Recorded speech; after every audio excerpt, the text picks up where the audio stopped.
Now, let me take you back to the 80s for a moment and the days of Kajagoogoo, one of the biggest pop groups of the era. I'm sure you'll remember their #1 hit, Too Shy. Well, their lead singer Limahl is still performing. He's currently touring with the rock and pop musical What a Feeling, and I'm pleased to say he joins me here now. Right, Limahl, you ready? 1, 2, 3. Too shy, shy, hush, hush, I do I. We were almost in key there. Excuse me, how good was I? You were great. I'm perfect, aren't I, singing? Pitch perfect. Oh, absolutely. Now, come on, never-ending story. Never-ending story. That was good. Hey, you're good, you, aren't you? Now, one thing I'm a bit disappointed about, your hair. It's a bit boring these days. I think, oh, come on. I think it looked pretty sad if I was walking around with the same haircut from 20 years ago. So I have to be kind of reminiscent of the old Limahl. Yeah. But I like people to think that I've moved on. I have, honest. Now, tell everybody why you call Limahl, because I didn't know until yesterday. Well, it's the old Harry Webb story. And for the viewers who don't know, Harry Webb, of course, Cliff Richard. I just thought that Chris Hamill was a bit boring for a pop star, so I swapped the letters of my surname around and came up with Limahl, but very pretentiously turned up at the rehearsal of the band when we were unknown at that point, Kajagoogoo, and said, right, lads, don't call me Chris anymore, I'm Limahl. Oh, what did they say? Well, I think they all looked at one another and probably said a few things behind my back. Yeah, I'm sure they did. But you see, it worked, so... Now then, do you want to see yourself in action? Go on, then. Go on. Here we are. Take a look at this. Stands there like a statue, part of the machine. Feeling all the bumpers, always playing clean.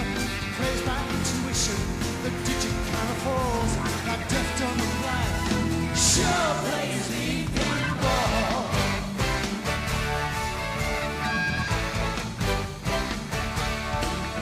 He's a pinball wizard.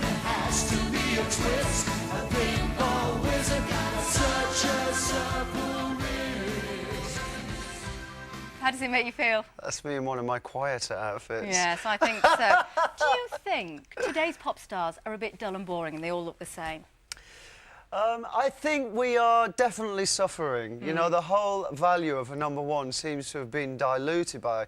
I mean, recently didn't we have 13 #1s in as many weeks? Yeah. And, you know, in the old days, it seemed like you had to work really hard to get a #1. And then, of course, you've got this kind of politically correct marketing type of thing, you know, where you've got to have an Oriental one and an Asian one and a black one and a blonde one and so on.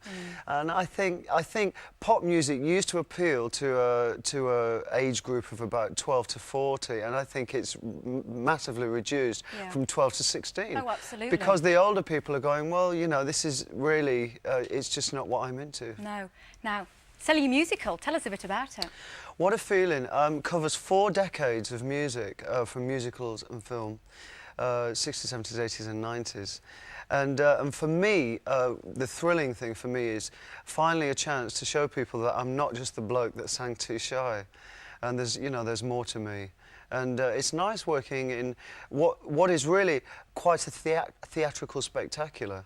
And then in many senses, in contrast to that, it's a great kind of gig vibe, which was one of my ideas with the producers. You know, it's not just a string of songs put together, you know, we have some dialogue and even have some very ad-libbed rapport with the audience. So it's worth seeing, is it? Oh, just a bit. Just a little touch. You think I'm going to say no? No. Which is your favourite music? 60s, 70s, 80s or 90s? I wouldn't pigeonhole anything as my favourite. I mean, my record collection at home goes right back to the 40s and possibly earlier. I mean, there are some wonderful things from every era. Yeah.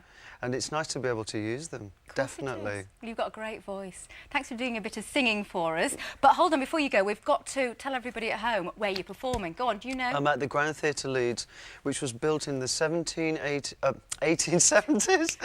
And is a wonderful old Gothic auditorium. I mean, it's worth coming just for that alone. I went out there today and the atmosphere is truly, you know, it's fabulous.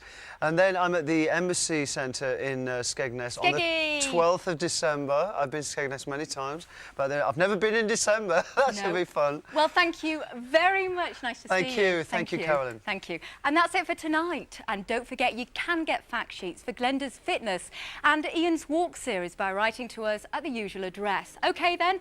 Back tomorrow at the same time. Alan Hydes is off to one of the finest stately homes in the north. That's Castle Howard to paint a portrait of the owner.